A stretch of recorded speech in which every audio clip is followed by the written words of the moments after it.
Bonjour les amis, j'espère que vous allez bien ce magnifique été 2025. Est-ce que vous êtes déjà partis en vacances? Est-ce que vous êtes déjà revenus? Ça s'annonce ou c'est derrière?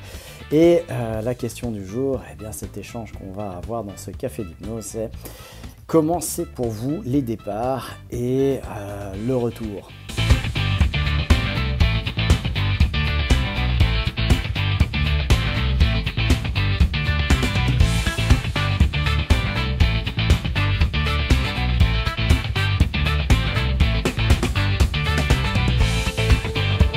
Bonjour les amis, bienvenue dans ce nouveau Café Hypnose où nous parlons, échangeons d'hypnose depuis le début de l'année. Ça fait déjà 3 saisons qu'on traverse petit à petit ensemble à travers la découverte de soi. Souvent les gens pensent quand ils viennent faire une séance d'hypnose qu'on va s'arrêter à l'hypnose et puis au fait tout à coup ils se rendent compte que c'est beaucoup plus vaste que soi, que ça va vraiment au-delà de l'hypnose et ça va à la rencontre de soi justement. Je ne sais pas si vous aimez comme moi un petit peu les énigmes, les mystères. On en reparlera dans une autre vidéo. Et moi, j'adore ça. Et quelque chose qui me fascine, c'est l'étendue du monde, toutes les choses inexplicables. Et à travers mes recherches, à travers ma curiosité, eh bien, je suis tombé sur un élément qui était incommensurable, tellement qu'on sait peu de choses finalement. Et tellement la source d'investigation est immense, est infinie. Eh bien, cette chose-là, ce mystère-là, eh bien, c'est nous-mêmes. Et oui, on ne sait pas à quel point on ne connaît rien sur soi, tant qu'on n'a pas mis un pied dedans ou le doigt dans l'engrenage. C'est tellement énorme. On se rend compte quand on commence à découvrir son fonctionnement, du coup son potentiel et du coup l'application de son potentiel dans sa vie. Et on voit à quel point on était limité avant. Et on se rend compte à ce moment-là à quel point on est ignorant encore et tout ce qui nous resterait encore à savoir sur soi-même. C'est ce que j'ai découvert en apprenant l'auto-hypnose, en découvrant l'hypnose. Je pensais qu'on allait me parler d'hypnose, qu'on allait me parler d'une technique, d'une pratique dont j'avais beaucoup de doutes et pour laquelle j'étais vraiment méfiant. Et puis au final, eh bien, ça s'est étendu, mais très très vite, sur soi, sur moi, sur mon cerveau, mon fonctionnement, sur la communication, comment je communique avec les autres, et puis du coup, comment je communique avec moi-même, comment je communique avec moi-même, et comment je peux être plus performant, et du coup, être aussi plus performant avec les autres. Et ça, c'était une révélation, quelque chose qui vraiment m'a stupéfait et est devenu une passion, tellement qu'il y avait à creuser. Quand j'ai fait ma première formation d'hypnose, c'était une année de formation, c'était étalé sur une année, et puis avec beaucoup de pratiques entre les sessions. Et je me suis dit à la fin de mes études, rien qu'avec ça, j'en ai pour 10 ans d'apprentissage, pour consolider. C'est comme quand on apprend à conduire une voiture, on nous donne à un moment donné le permis de conduire. Ce que m'avait dit mon moniteur, mon expert, lors de mon passage pour avoir mon permis de conduire, il m'avait dit « Eh bien maintenant vous avez l'autorisation d'apprendre tout seul. Ne pensez pas que vous savez conduire. » Ça, ben oui, c'est clair. Ça remet les choses en place quand on pense qu'on a 18 ans et puis qu'on va pouvoir, on est champion de Formule 1 parce qu'on a juste le permis de conduire la voiture. La route n'est pas un circuit de Formule 1 et ça, parfois, il y en a qui l'apprennent à leurs dépens.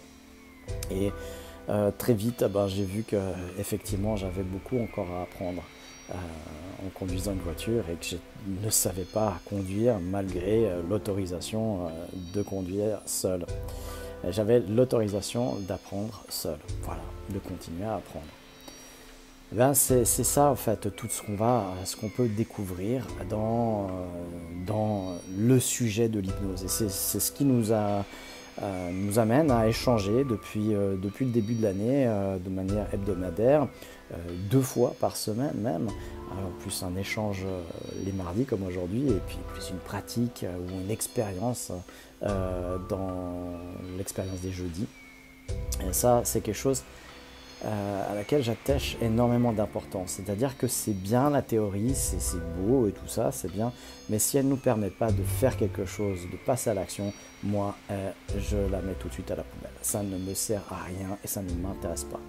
Ce que je veux, c'est la théorie qui me permette une mise en application. Si je peux mettre en application quelque chose à travers une théorie, eh bien, elle m'intéresse. Et elle suscite mon intérêt non seulement sur le moment, mais à approfondir, à creuser, à développer. Donc voilà un peu le principe. Alors, en préambule, je mentionnais justement les vacances. J'espère que vous avez passé, vous passez des vacances agréables. J'espère que c'est des vacances qui vous conviennent. Et qu'est-ce que ça veut dire vacances finalement?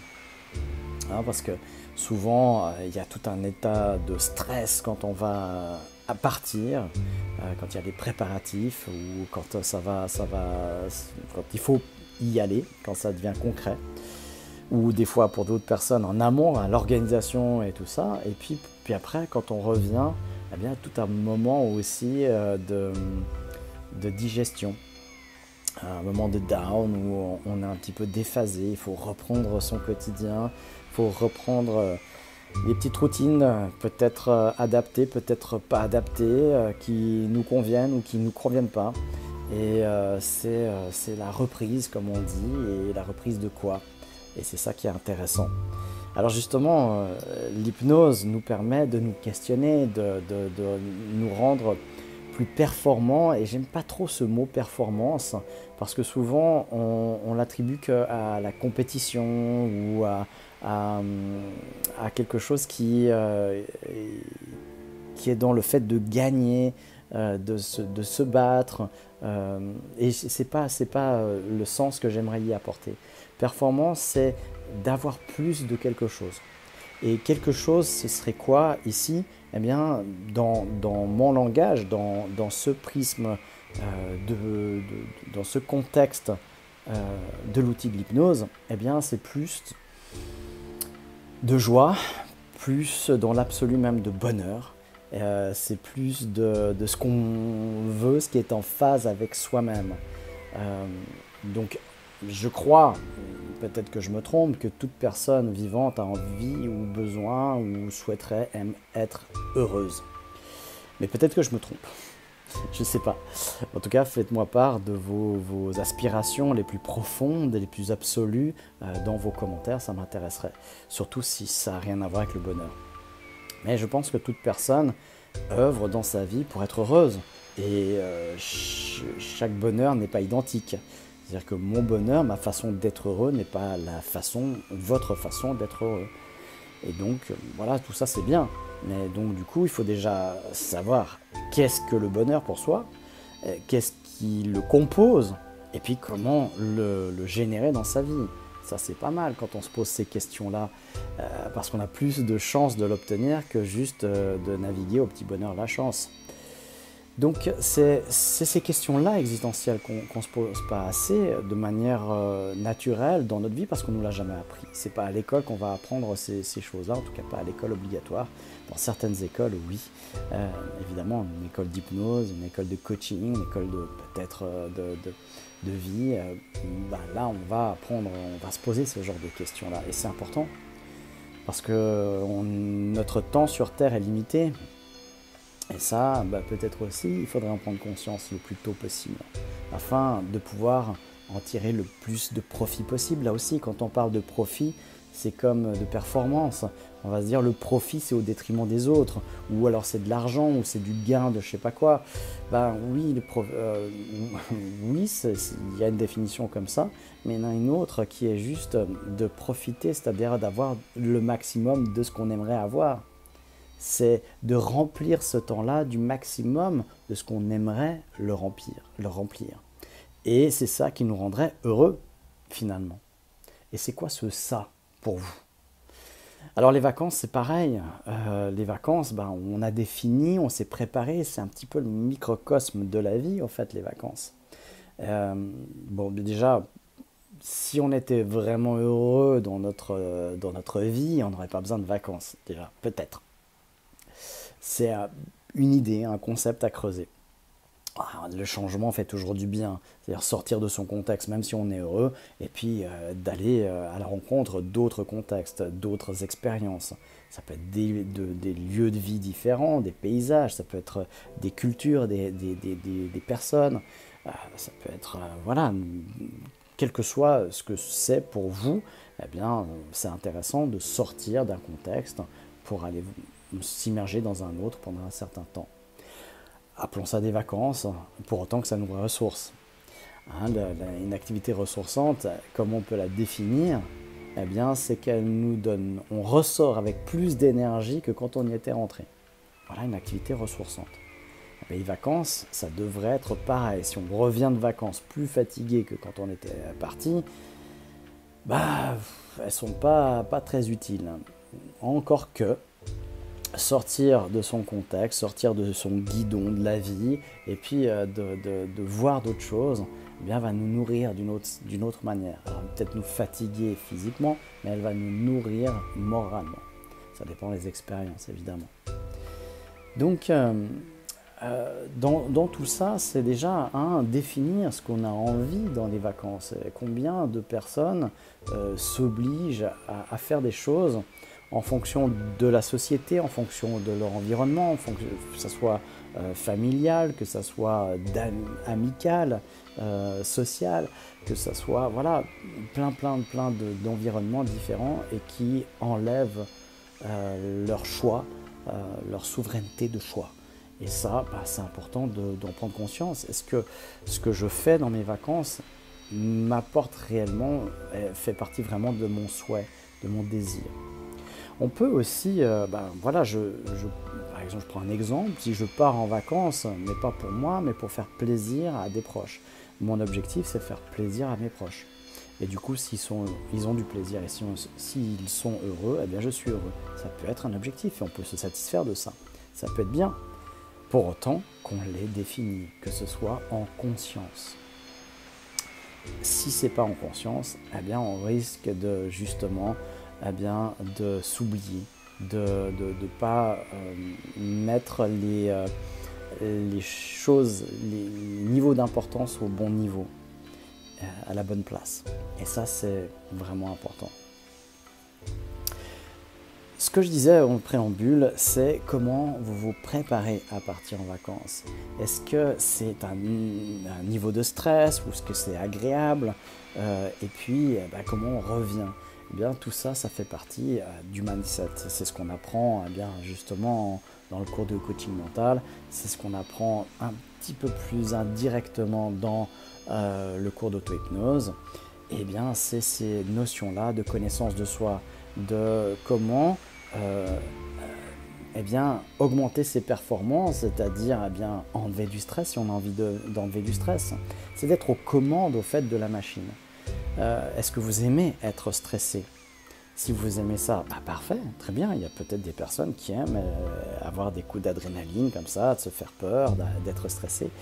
Et puis d'autre part, l'important c'est d'être aux commandes, c'est-à-dire que quand vous ne voulez pas, que vous puissiez l'enlever. C'est ça qui est important et c'est ça qui est la maîtrise au fait et c'est ça qui est intéressant.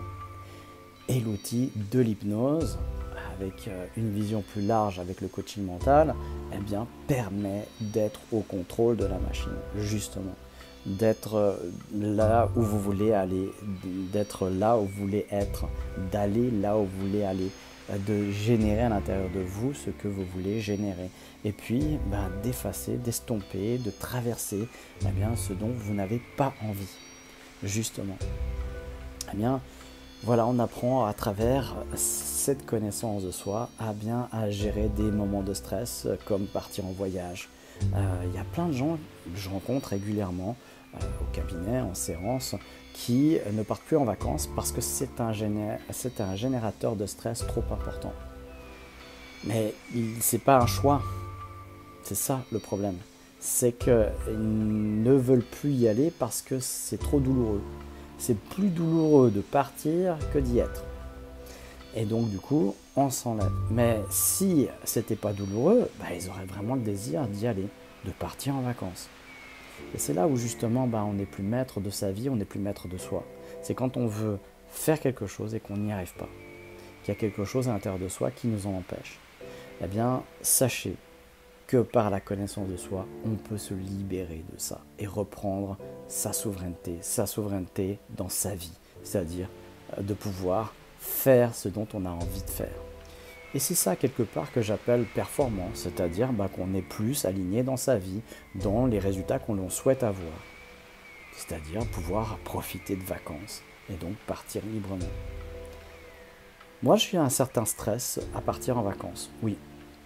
C'est quelque chose qui me stresse à chaque fois. J'ai toujours peur, comme la plupart des gens, d'oublier de quelque chose, que l'imprévu, peur qu'il arrive quelque chose, peur de louper l'avion, peur de louper le train, peur d'être en retard, peur de ci, peur de ça.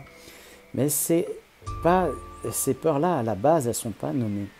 C'est juste un truc qu'on a à l'intérieur de soi. Comme une grosse boule à la gorge, ou au ventre, ou à la poitrine, ou sur le dos.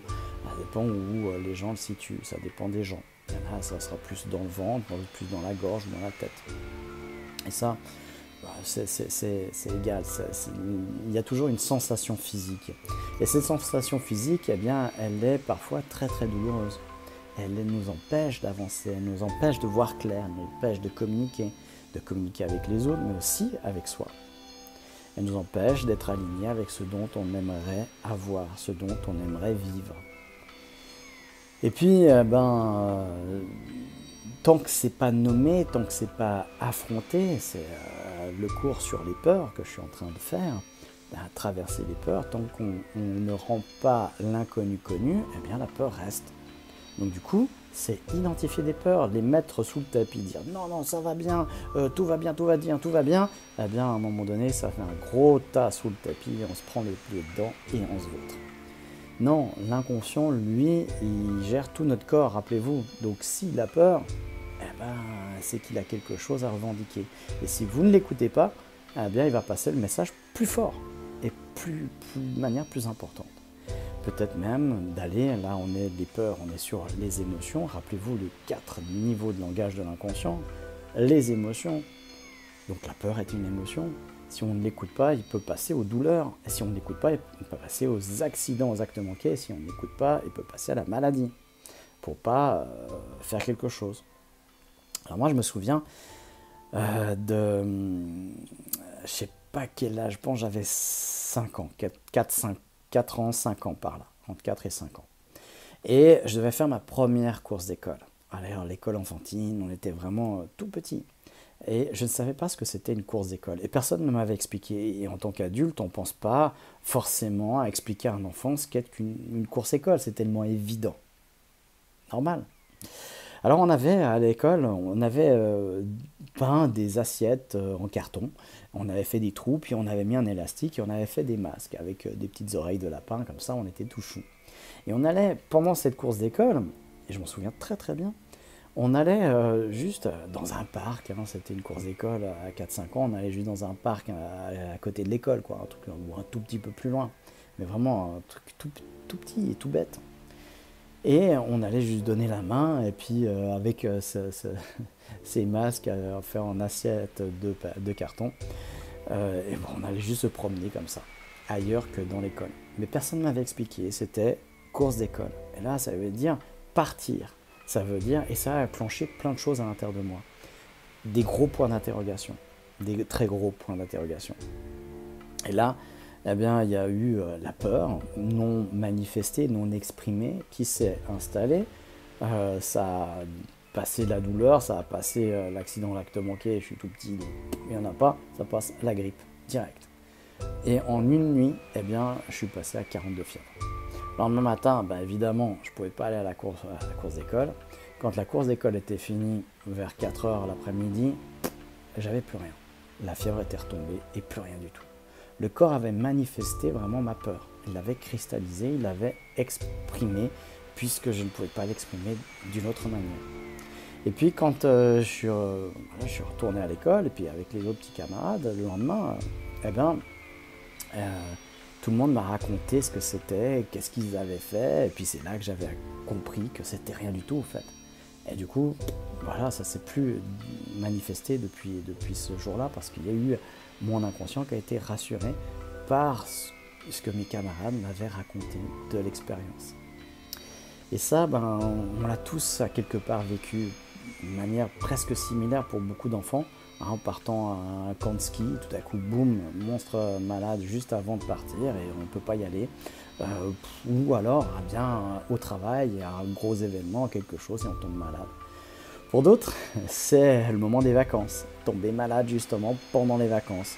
Parce que le corps a besoin de lâcher.